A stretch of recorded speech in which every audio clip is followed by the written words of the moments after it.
Autour d'un feu, après une longue journée de chasse fructueuse, une tribu qui se balance sur le rythme d'un tambour. C'est sûrement ça, la première musique de l'humanité. Une musique primitive que plus personne ne pourrait écouter aujourd'hui, parce que notre musique s'est bonifiée avec le temps.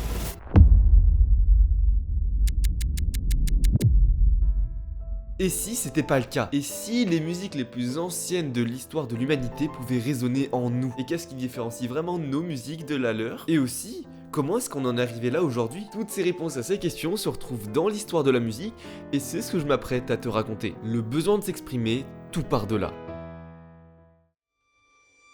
La musique, c'est ça, exprimer quelque chose qu'on ne pourrait jamais prononcer. Mais dans ce cas-là, pourquoi, si ça sert à s'exprimer, on chante pas dans nos conversations? Avant même que nos ancêtres commencent à parler, ils criaient ou grognaient. En fait, ils pouvaient déjà communiquer plein de choses avec tous ces cris et ces hurlements. Et même encore aujourd'hui, 80% de notre communication n'est même pas verbale. Quand on parle, on utilise l'intention, l'intensité, tous ces trucs qu'on fait avec notre voix, mais on s'en rend même plus compte en fait. Et c'est ça, le chant derrière les paroles. On chantait bien avant de parler. Et c'est exactement ça qui est le plus proche de l'émotion humaine. Et puis même depuis la nuit des temps, la musique sert à tout un tas de choses. Faire des rites religieux, communiquer à la chasse, et même se divertir. Et ça depuis toujours. Et manifestement, nos ancêtres avaient besoin d'exprimer encore plus de choses, de pousser encore plus loin ce chant, en inventant des instruments, le prolongement du chant de l'homme. Et c'est justement ces traces qu'on retrouve dans des flûtes en os d'il y a 35 000 ans. Et malheureusement, on peut retrouver que ces flûtes parce que le reste, c'était du mou et ça cassait. Alors les choses qui tiennent bien sont les os, et on se retrouve avec ça. Sauf que nos connaissances sur la musique vont évoluer beaucoup grâce à l'invention de l'écriture. On va voir la première musique écrite, les hochets qu'on retrouve à Sumer, la liste des chanteuses au palais royal. Une vie tout autour de la musique s'est développée dans la Mésopotamie antique. On retrouve une vie toujours dans le but de divertir les nobles ou de servir les dieux. Ces civilisations et l'invention de cette écriture, c'est ça qui nous a fait basculer dans l'Antiquité. Mais ici, ce qui nous intéresse vraiment, c'est la Grèce antique. À la naissance de Hermès, à peine né, il décide de jouer un tour à son frère Apollon, lui voler ses vaches. En se baladant à travers la Grèce avec ses vaches volées, il croise une tortue, qu'il décide de tuer pour en faire une caisse de résonance pour sa lyre. En rajoutant des roseaux pour les cordes, une fois son instrument créé, il chante et joue de la musique avec la plus grande joie pour fêter sa naissance. De l'autre côté, Apollon est furieux. Il sait que c'est Hermès qui lui a fait un sale coup. Alors quand Apollon a enfin Hermès devant lui, il le confronte et lui demande où sont ses vaches. C'est à ce moment-là que Hermès sort sa lyre et se met à jouer devant lui. Apollon, qui était furieux, se met à sourire de plaisir. Il lui demande d'où vient cette chose si merveilleuse qui peut disperser les chagrins les plus sombres. Hermès lui contente de lui offrir sa lyre et fait de Apollon par la même occasion le dieu de la musique. Cette légende, c'est la naissance de la musique telle qu'on l'imagine, celle d'un esprit enfantin, créatif et farceur, représenté par Hermès, avec de l'autre côté Apollon, qui incarne les lois de la musique, l'ordre, grâce à laquelle la musique n'est pas juste du bruit. Et certaines personnes qui sont intéressées par ces lois de la musique veulent comprendre quelles sont vraiment ces règles, la fameuse partie représentée par Apollon. C'est le cas de lui. Pythagore, c'est le premier qui a clairement dit que la beauté de la musique venait dans les lois physiques. Pour la petite histoire, en se baladant dans la ville, il remarque en passant à côté d'une forge qu'il y a certains marteaux qui sonnent bien et d'autres non. Alors il dit que ça vient sûrement de la force qu'on met dedans, alors il prend les gens et leur fait échanger les marteaux, et non. Toujours le même son. Et en fait, en se creusant un petit peu la tête, Pythagore découvre une chose, que c'est le poids des marteaux qui influe sur le son. Et même encore plus précisément, c'est le rapport entre ces poids qui fait la différence des sons. En fait, il y a 3 rapports qui, à l'oreille de Pythagore, sonnent très harmonieux. 2 sur 1, 3 sur 2 et 4 sur 3. Ces rapports qu'on appelle aujourd'hui l'octave, la quinte et la quarte, qui sont rangés ici du plus consonant au moins consonant. Et c'est avec cette connaissance qu'on va accorder les instruments. Très basiquement, on prend une note et on lui ajoute le rapport de quinte. Encore et encore.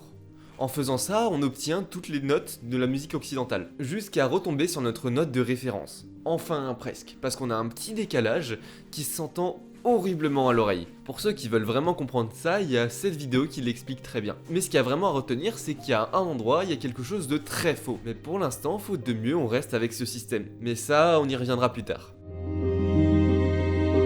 Les années passent, la civilisation grecque perd son indépendance, l'empire romain se développe, colonise et grandit de plus en plus, puis s'effondre à son tour, laissant derrière lui 2 empires, l'empire byzantin et l'empire carolingien. C'est le dernier qui va nous intéresser, parce que c'est dans cet empire que va vraiment faire l'unité de ce qu'est la musique classique occidentale, le chant grégorien. À ce moment-là, l'Empire carolingien est dirigé par Charlemagne. Le royaume est grand, très grand, mais il n'est clairement pas unifié. Tout le monde a sa propre culture, alors dans la volonté de changer ça, les réformes vont pleuvoir. En particulier celle dans l'église. Parce que, quelque chose d'important, on veut la même liturgie partout. Et pour ça, il faudrait mettre la même musique partout. C'est exactement ce que Charlemagne veut. Pour avoir au mieux son pouvoir, il décide de se rapprocher au mieux de Rome. Parce que c'est ça le pouvoir chrétien de l'époque. Alors pour ce qui est de la musique, on va importer en masse des chanteurs romains pour former ceux de l'Empire carolingien. Sauf qu'évidemment, ils n'ont pas du tout la même culture. À Rome, c'est le chant vieux romain, alors que dans le reste de l'Empire, c'est plutôt le chant gallican. Et ceux qui ont toujours chanté le chant gallican, ils n'ont pas vraiment envie de changer leur culture comme ça du jour au lendemain. Surtout pour des raisons qu'ils ne connaissent pas. Et pour ça, on va leur trouver une réponse toute faite. C'est lui, Saint Grégoire, une figure incontournable de la religion. Il a remplacé l'empereur romain d'Occident quand tout se cassait la gueule. Et il a bien évidemment aidé les pauvres de la pandémie, ce qui fait de lui une figure vraiment parfaite. Et pour mieux faire passer la pilule, on va dire que c'est de lui que viennent ces chants, les chants grégoriens. Et nous, le chant grégorien, comment on le connaît? C'est le mélange entre le chant gallican et le chant vieux romain. Parce que ce chant, il a peut-être pas mis tout le monde d'accord, mais il est là, à travers l'Empire. Et cette invention va nous amener très vite vers d'autres révolutions, tout aussi très intéressantes. Parce que oui, comment on fait pour diffuser un répertoire à travers tout un empire? C'est l'enfer. Le meilleur moyen qu'on a trouvé, c'est d'avoir des chantres, donc des gens qui chantent, qui ont mémorisé tout le répertoire, et qui l'apprennent à d'autres. Sauf qu'en général, pour quelqu'un, apprendre 1500 chants grégoriens, c'est long. Très long, et ça met quoi? Facile 10 ans. Et comment on fait alors? Certains vont utiliser des petites aides-mémoire, ils vont écrire le texte et par-dessus mettre des petites indications quand ça monte, quand ça descend. Et ça, c'est comme ça qu'apparaît les neumes. Ça reste qu'une aide-mémoire, c'est encore beaucoup de la tradition orale, mais c'est un pas vers l'écriture de la musique. Et ça reste quand même relativement assez inefficace. Enfin ça, c'est comme ça que le ressent Guido d'Arezzo, un moine qui est justement chargé de faire apprendre ses chants. Alors il va mettre un nouveau système au point. Pour ça, il va prendre une sorte d'aide-mémoire, un hymne, Ut quent laxiste. Chaque début de phrase commence sur une hauteur différente, à chaque fois un petit peu plus haute. Et en chantant la première syllabe de chaque phrase, on a Ut ré mi fa sol la. C'est la naissance de la solmisation. En fait, qu'est-ce qu'il a fait? Il a donné une hauteur, un nom à chaque hauteur de note. Pour aider les moines avec son nouveau système qui met un peu de temps à prendre en main, c'est le cas de le dire, il invente la main guidonienne. Des repères sur la main qui servent à mieux se repérer. En fait, il a écrit la musique. C'est le premier dans la musique classique occidentale à écrire de la musique vraiment. Ce qui fait que sans avoir jamais entendu un chant, on peut le chanter. Et ça, c'est du jamais vu auparavant. A partir de là, tout va s'enchaîner très vite. Le système imaginé par Guido d'Arezzo, il aide les moines à apprendre les chants en 2 ans. C'est toujours long, mais c'est toujours moins 10. Et encore plus fou, dedans, on expérimente des choses, comme la polyphonie. Qu'est-ce qui se passe si je chante Ut et toi tu chantes Sol en même temps? Et là, ça nous mène vraiment à la création de la polyphonie dans la musique occidentale. Et en se rendant compte que c'est plutôt cool, on va continuer dans cette lignée-là et faire toujours plus de polyphonie, jusqu'à même ajouter une deuxième voix dans le chant grégorien.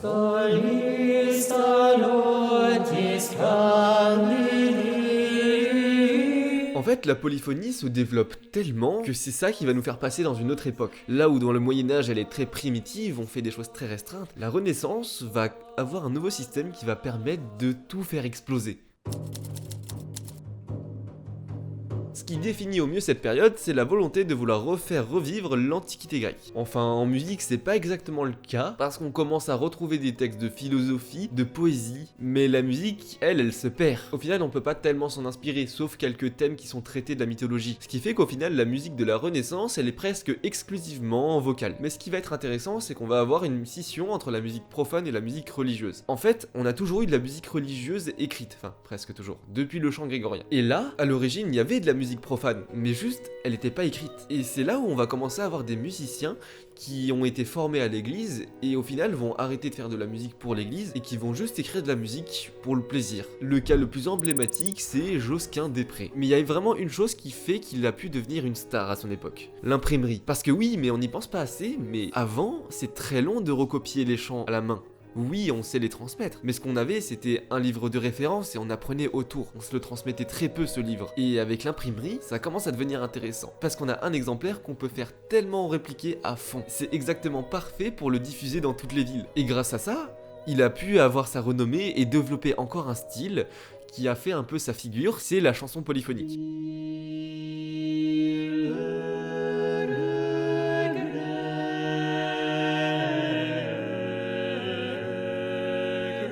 Et cette évolution de la polyphonie, en fait, elle pouvait pas avoir lieu avant, au Moyen-Âge, c'était juste pas possible. Et ça pour une raison très simple, c'est la gamme qu'on a héritée depuis l'Antiquité, la gamme pythagoricienne.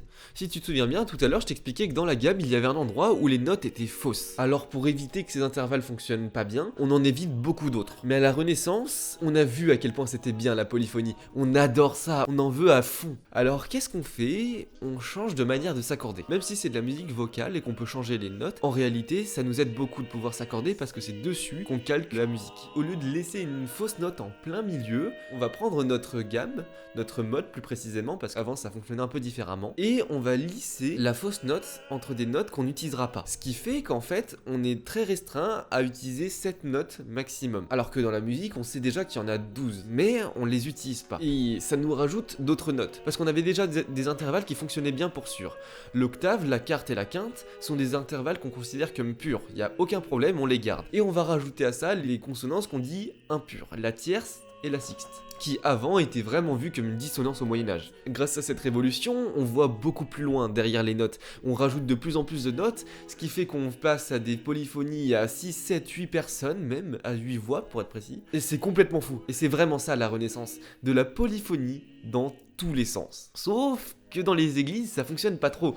On en a marre, on n'en veut plus de la polyphonie en fait. On se rend compte qu'il y en a tellement dans tous les sens qu'on comprend même plus la base, le texte. On se dit qu'on va bannir la polyphonie des églises parce que bon, ça a bien été marrant 2 minutes, mais c'est bon. Non, il y en a marre. Sauf qu'au dernier moment, on va avoir un compositeur, Palestrina, qui va composer une messe dans le but de prouver que même avec de la polyphonie, on peut même comprendre le texte. Certes, c'est beaucoup moins dans tous les sens, c'est très droit, c'est très carré, mais ça répond aux exigences de l'église. Ce qui fait que dans les églises, on va pouvoir continuer d'avoir quand même un petit peu de polyphonie. Même si, évidemment, on abandonne la virtuosité. Sauf que le peuple veut toujours de la virtuosité. Là où la musique sacrée était le berceau, la musique profane prend le relais maintenant. Ils se séparent, là on a vraiment la vraie scission. Tout ce que la musique religieuse délaisse, la musique profane l'obtient, s'en empare. La vie en fait. C'est-à-dire là ce qu'on veut c'est de la puissance, de l'individualité, de la virtuosité. On met un chanteur au milieu d'un orchestre et on le fait chanter.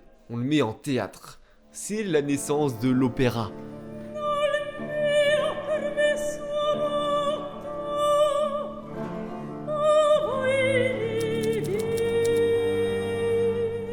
Claudio Monteverdi, c'est lui qui sonne le début de l'ère baroque. Pour une raison très simple, c'est de lui qu'on se souvient d'avoir créé le premier opéra. Même si c'est pas vraiment lui le premier, ça nous arrange bien de le croire en tout cas. Mais bon, ce qui caractérise vraiment la musique baroque, c'est le retour à l'ère antique. Mais pas pour les mêmes raisons. En fait, la Renaissance, c'était vouloir être proche de la Grèce antique sur des choses telles que la raison, l'équilibre, l'ordre. Par contre, le baroque veut être proche de l'Antiquité, mais sur le côté déraisonnable, avec des excès et vraiment la musique qui sert la passion. D'ailleurs, même à l'origine, le terme baroque est péjoratif. Il désigne des perles irrégulières. Il était vraiment là pour pointer les gens du doigt. Mais pour une fois, l'opéra se rapproche vraiment de la Grèce antique. Étant donné que c'est du chant accompagné, on peut pas faire mieux. Et en plus, le premier opéra dont je viens de te parler, c'est l'Orfeo de Monteverdi.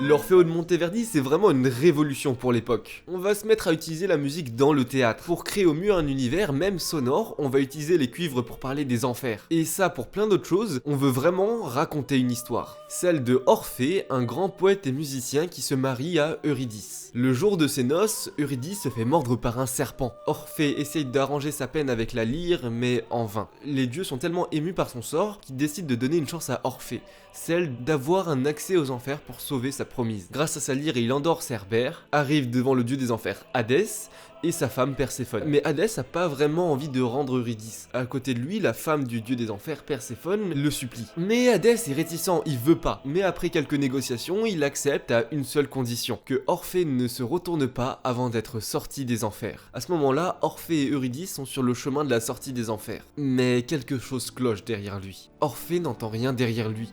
Pas un bruit, rien. Il est en train de se dire que Hadès s'est bien moqué de lui, et il a juste aucune confiance en lui. Alors, il décide de vérifier que Eurydice est bien là en se retournant, et Orphée perd son épouse à tout jamais.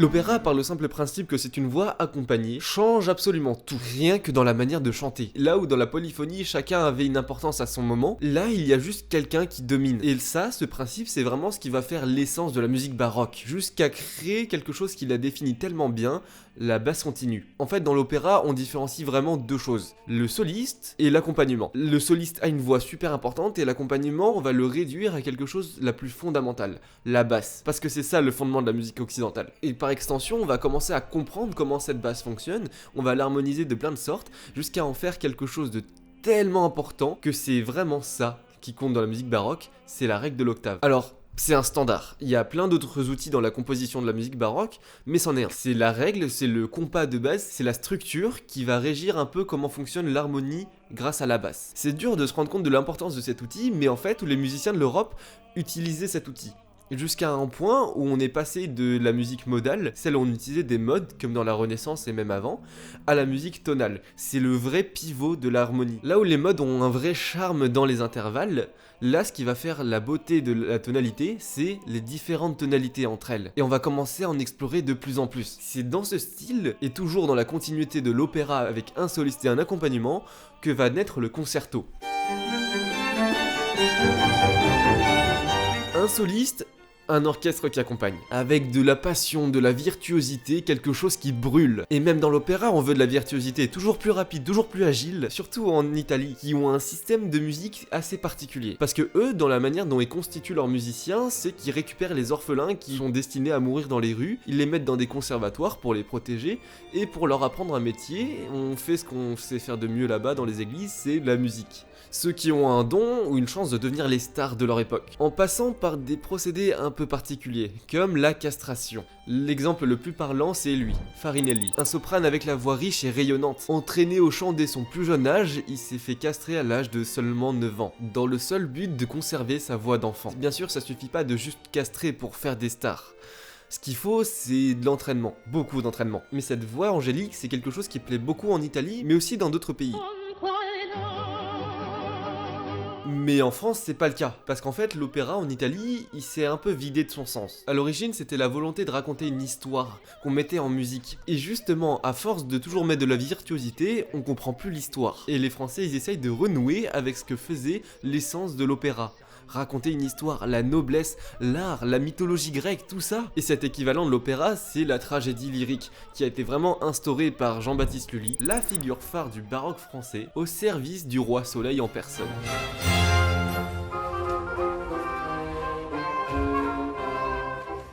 C'est vraiment le musicien qui a formé la musique baroque française. Il a traversé toute la France en récoltant tous les styles et en faisant une synthèse de ces styles jusqu'à se faire remarquer par le roi en personne. Et en fait, il a tellement dominé sa période que mentionner un autre de ses contemporains, ce serait presque un peu superflu. Mais Lully, il est aussi en quelque sorte responsable d'une des querelles qui se passent en France, la querelle des bouffons. J'en ai déjà fait une vidéo donc je vais pas m'éterniser dessus, mais en gros, c'est les conservateurs qui cherchent à défendre la musique française et les progressistes qui veulent justement rajouter quelque chose dans la musique française, de l'art italien, de la virtuosité, justement cette séparation entre les deux. Mais bon, de nos jours, Lully il est pas très connu, même s'il a une importance capitale dans l'histoire de la musique française, mais la vraie figure phare du baroque, c'est 4 lettres. B-A-C-H.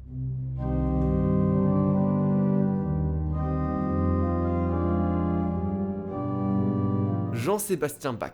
En fait, c'est assez particulier parce qu'en Europe, il y a 3 pôles différents. L'Italie, la France et l'Allemagne. Pourtant, eux, ils sont quand même assez discrets. Ils sont très attachés à leur musique sacrée. Et même, ils ont plein de musiciens extrêmement compétents comme Buxtehude, Pachelbel et même Telemann. Mais le phénomène Bach, c'est quand même autre chose. Parce que lui, c'est un religieux qui voit Dieu partout. Et surtout dans la musique. Lui, il a commencé la musique en étant choriste à l'origine. C'est ce qui lui a fait le grand pas dans la musique. Après, il a étudié l'orgue, du violon et plein d'autres instruments. Et en grandissant, il s'est formé à la composition presque en autodidacte. Tout, mais il est surtout organiste. Et c'est vraiment ça le cœur du métier.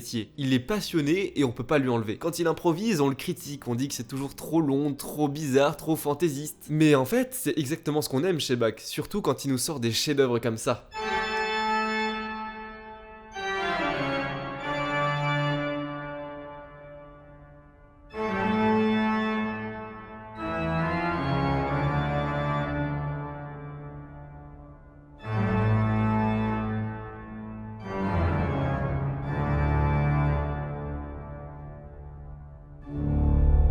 Mais ce qui est intéressant avec lui, c'est qu'il regarde, il imite et même il expérimente. On le considère comme le maître de la polyphonie de nos jours. Pour une raison très précise, c'est qu'il a écrit beaucoup d'œuvres, mais particulièrement deux attirent l'attention. Enfin, attire mon attention. Le clavier bien tempéré et l'art de la fugue. Le premier, c'est un défi d'expérimentation. On l'a vu à la Renaissance, on a changé d'accordage. On a favorisé certains intervalles avec les modes, mais on a commencé à passer à la tonalité. Et pour la première fois de l'histoire, il y a un tempérament qui permet de pouvoir utiliser toutes les tonalités sans changer d'accord. L'accordage tempéré. Et cette invention, pour Bach, ça s'écoute pas d'une oreille. Pour essayer d'aller vers ça, il va justement essayer de composer un prélude et fugue pour chaque note qu'il y a dans la musique occidentale. Ce qui est un défi très compliqué. Mais ce qui est fou, c'est que chacune de ses œuvres a une identité propre. Chacune de ses œuvres a un vrai intérêt pédagogique aussi derrière. Enfin, ce sont juste des chefs-d'œuvre. Il en a même écrit un deuxième volume comme ça pour le plaisir. La seconde œuvre d'expérimentation, c'est l'art de la fugue. En fait, là-dedans, il veut pousser au maximum un style de son époque, la fugue. Donc c'est le fait d'avoir un sujet, un thème qui se balade de voix en voix. C'est un peu l'apogée de la musique polyphonique. Et c'est pour ça qu'on appelle ça une fugue, c'est parce que les sujets fuient d'une voix à une autre. Ils fuient une fugue.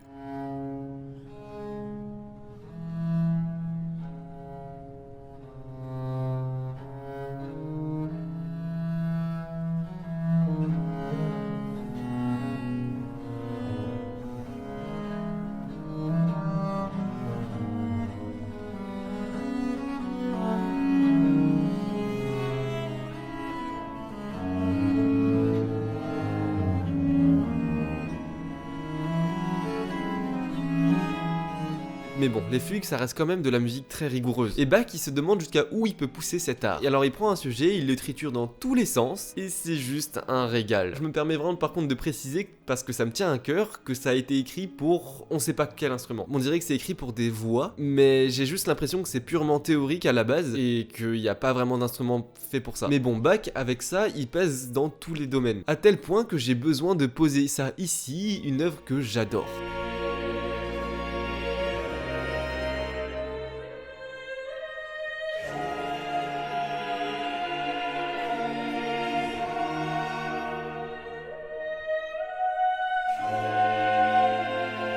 Et même Bach, c'est un phénomène sur un truc assez impressionnant, c'est que la musique, on la découpe selon certaines périodes. Et c'est ce que je te montre depuis le début, c'est qu'on a la Renaissance, le baroque et d'autres choses qui arrivent après, mais que la fin de cette période baroque, elle se finit par quelque chose d'assez triste, la mort de Bach. Et justement, à la fin de cette période, on va avoir un changement de paradigme qui va nous faire basculer dans le classicisme. Un nouveau chapitre dans la musique s'ouvre. Cette fois-ci, on se retrouve à Vienne. Ici, on veut un nouveau style raffiné, élégant, qu'on peut écouter d'une oreille pour discuter avec son ami à côté. C'est dans ce contexte-là qu'on va retrouver notre musicien, Joseph Haydn. En quelque sorte, c'est lui qui va instaurer le style qu'on nommera plus tard la première école de Vienne. Ce qu'il fait, c'est qu'il met déjà au point une musique qu'il a entendue un peu à travers l'Europe, le divertimento. Il en compose plein pour satisfaire l'aristocratie, et ça, c'est une des essences de la musique classique. De la musique galante même. Ça répond directement à la volonté des bourgeois qui allaient à l'opéra juste pour se divertir. Mais de l'autre côté, on garde évidemment de la musique très dramatique, qu'on retrouve déjà beaucoup dans les quatuors de Haydn.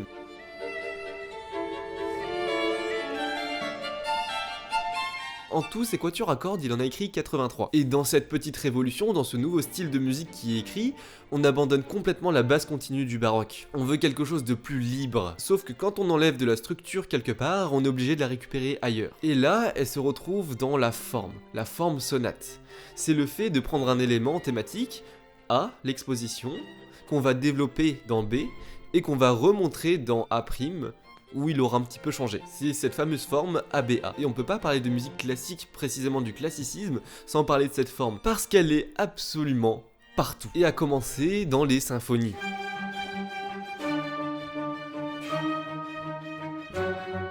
C'est dans ce sillage que va arriver Mozart. Il passe la première partie de sa vie à écrire de la musique pour l'aristocratie, avant de partir pour Vienne pour avoir une vraie carrière. Et aussi passer du bon temps avec Haydn dans les soirées quatuors à cordes. Mozart va évidemment composer beaucoup de concertos, et aussi de quatuors qui vont être dédiés à Haydn, mais là où Mozart va vraiment exceller, c'est dans l'opéra.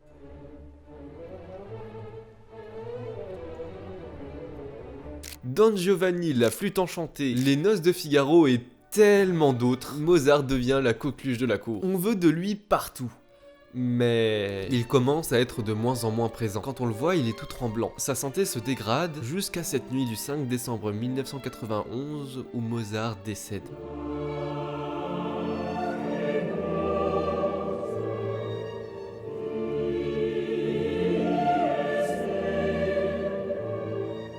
Le monde viennois est sous le choc. Leur génie vient de partir à l'âge seulement de 35 ans. Haydn, qui se retrouve à ce moment loin de Vienne, ne peut que pleurer son ami. Et pendant ce temps-là, il faut un nouvel espoir. Il s'appelle Ludwig van Beethoven et il commence à se faire remarquer en tant que virtuose. Mais ce que lui vient chercher à Vienne, c'est l'enseignement du maître Haydn. Mais bon, au final, les cours sont bien décevants. Beethoven pense que Haydn le jalouse alors que Haydn le trouve terriblement indiscipliné. Alors, Beethoven décide de continuer seul dans son coin. Il se perfectionne, il s'améliore, mais c'est pas pour ça qu'on le connaît. Ce qui le rend presque légendaire, c'est son handicap. Vers ses 30 ans, Beethoven commence à devenir sourd. Sauf que ça, il peut pas l'assumer. Être un musicien et ne pas pouvoir entendre, c'est terrible. Mais il ne peut pas abandonner. Beethoven a d'autres projets pour la musique. Il en veut toujours plus, avec des émotions si fortes qu'on pourrait les ressentir dans sa musique.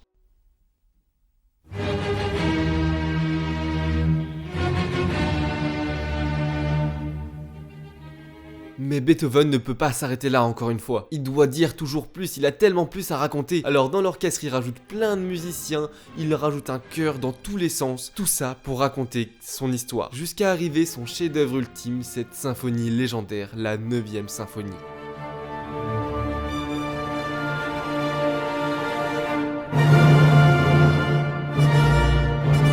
En fait, ce que Beethoven est en train de faire, c'est de tellement développer son style qu'il crée une rupture avec la musique d'avant. On n'avait jamais eu de musique aussi forte, aussi vivante. C'est comme si la musique de Beethoven, c'était la vie. À sa mort, une période se termine et on peut juste le remercier de son passage sur Terre.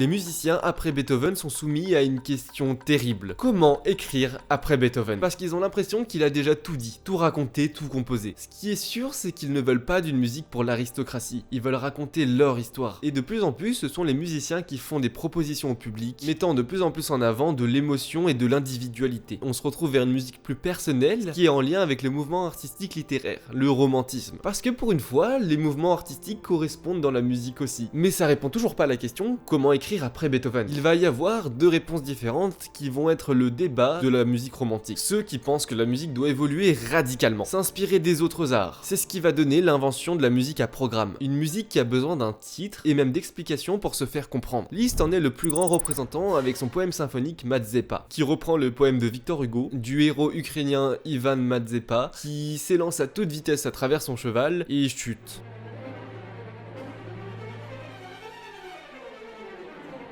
Dans ce camp de la musique, on retrouve évidemment le meilleur compositeur de la Terre, Liszt, mais aussi son fidèle acolyte, Wagner, qui sont vraiment les deux figures de proue du romantisme avec la musique à programme. Dans l'autre camp, on retrouve ceux qui pensent qu'on doit garder l'héritage de Beethoven dans un sens très précis, celui de garder la musique symphonique comme il la faisait. Dedans, on retrouve des figures comme Clara Schumann et même Brahms. Eux, leur vision, c'est la musique qui se suffit à elle-même, ce qu'on appellera la musique pure, celle qui n'a besoin de rien d'autre que elle-même pour exister.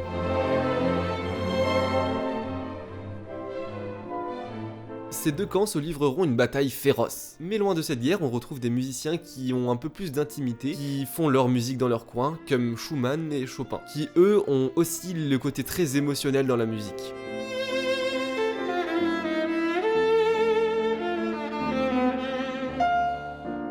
Même dans l'idée de l'individualité, les compositeurs à cette période-là sont très patriotiques. Avec Chopin notamment, qui compose beaucoup de polonaises, qui est très attaché à sa terre natale, mais on retrouve d'autres compositeurs comme Smetana, mais même Liszt avec ses rhapsodies hongroises. Mais du côté de Liszt et Wagner, à force de repousser les limites de la musique, on va en arriver à des points très étranges. Parce que ce qui a commencé à être défini dans la musique baroque, c'est la tonalité. Ça a été vraiment abouti dans le classicisme, mais il y a un point étrange, dans le romantisme, on va avoir quelque chose de différent. Mais dans le classicisme, si on commençait en Do majeur, on finira en Do majeur. Mais dans le romantisme, c'est de moins en moins vrai. On commence à passer vers des tonalités progressives. Les tonalités sont là pour raconter des histoires, elles sont un chemin. Ce qui fait qu'on dépasse de plus en plus un cadre. À force de dépasser ce cadre, on va passer dans la musique moderne. Avec quelque chose de vraiment très intéressant, la tonalité. L', atonalité. Depuis les plus vieilles traces de la musique, on a des modes, puis des tonalités, mais maintenant, on aimerait raconter quelque chose qui se sépare de la tonalité. Quelque chose de nouveau, qu'on retrouve déjà chez Wagner, avec Tristan et Isolde, avec plein de chromatismes, plein de choses très étranges qui sortent un peu de ce qu'on avait l'habitude d'entendre. Quelque chose qui caractérise beaucoup Wagner, c'est cette audace, qu'on peut d'ailleurs beaucoup lui reprocher, et même beaucoup disent de lui que C'est justement parce qu'il était autodidacte qu'il ne savait pas et qu'il faisait des choses étranges. Mais peu importe, on sent la volonté d'aller chercher quelque chose de plus.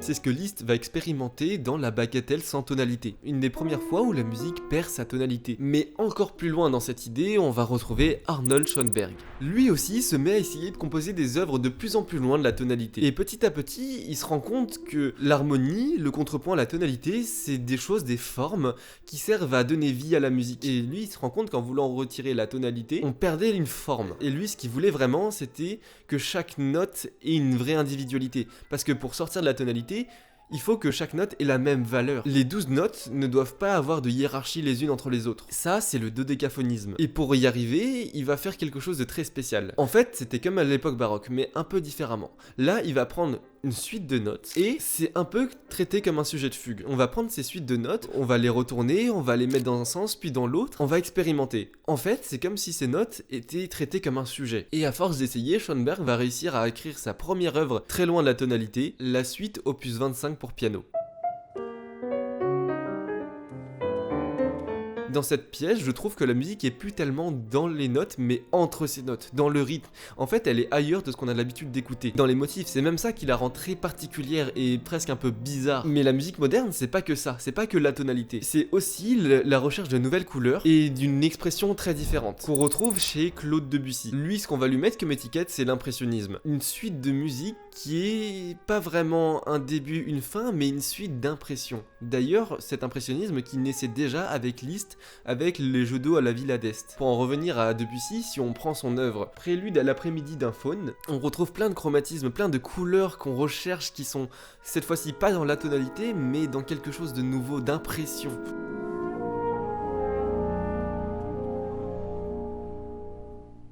Et toujours dans l'impressionnisme, on a de l'autre côté Ravel, qui, comparé à Debussy, a beaucoup de structure, mais sa musique se retrouve pas dedans. Lui, il a un héritage clairement assumé de la musique classique, de même des musiques différentes, mais lui, ce qui l'intéresse vraiment, c'est le son de l'orchestre. Il le travaille exactement comme un joyau. Lui, il se considère comme un orfèvre. Ce qui est intéressant avec Ravel, c'est qu'il a tellement d'inspiration qu'à chacune de ses œuvres, il y a une nouvelle patte. Il y a toujours la même sensation que c'est Ravel, mais il insuffle quelque chose de nouveau à chaque fois. Alors si j'avais qu'une seule œuvre à partager, ce serait La pavane pour une infante défunte.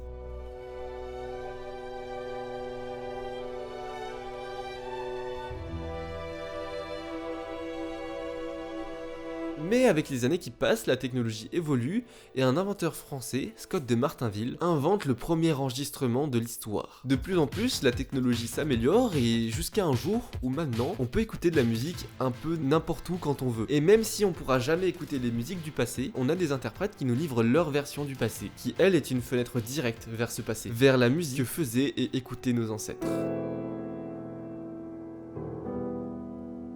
Voilà ce que c'est, la musique classique.